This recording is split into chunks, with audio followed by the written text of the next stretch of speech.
Sa pagpapatuloy ng balita, aktibong tumugon ang mga kapulisan ng Southern Police District sa ating mga kababayang nalubog sa baha dulot ng Bagyong Karina. Ang ulat mula kay Police Staff Sergeant Mary Rose Daet.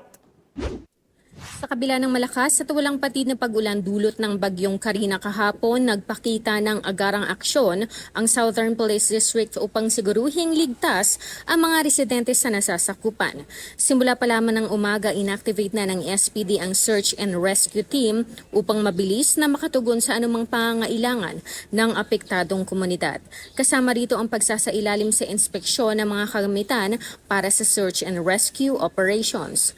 Sa kasalukuyan, mayroong 146 na evacuation centers sa area ng SPD kung saan 49 dito ay na-occupy na ng 1,675 na pamilya at 6,048 na individual. Sa kabila ng mga hakbang na ito, isang casualty ang naitala sa Pasay City dahil sa pinsala ng bagyo.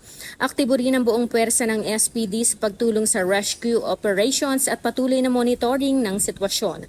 Ang mga kapulisan at barangay naman ay nagtulungan sa paglilinis ng mga naputol na sanga at natumbang mga barricade upang maiwasan ang anumang hadlang sa mga dumaraang sasakyan. Dagdag pa rito, patuloy ang community engagement ng SPD para sa mga nasalanta.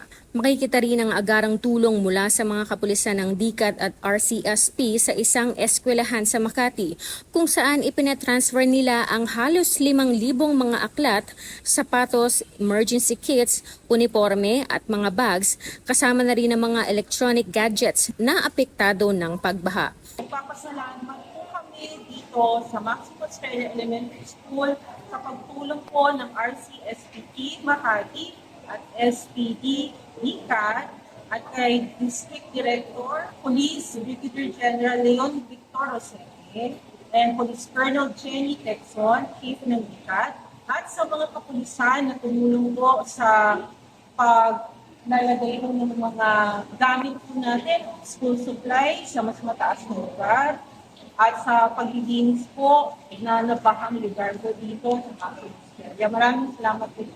Pati po sa iyo po mga kasama. God bless po.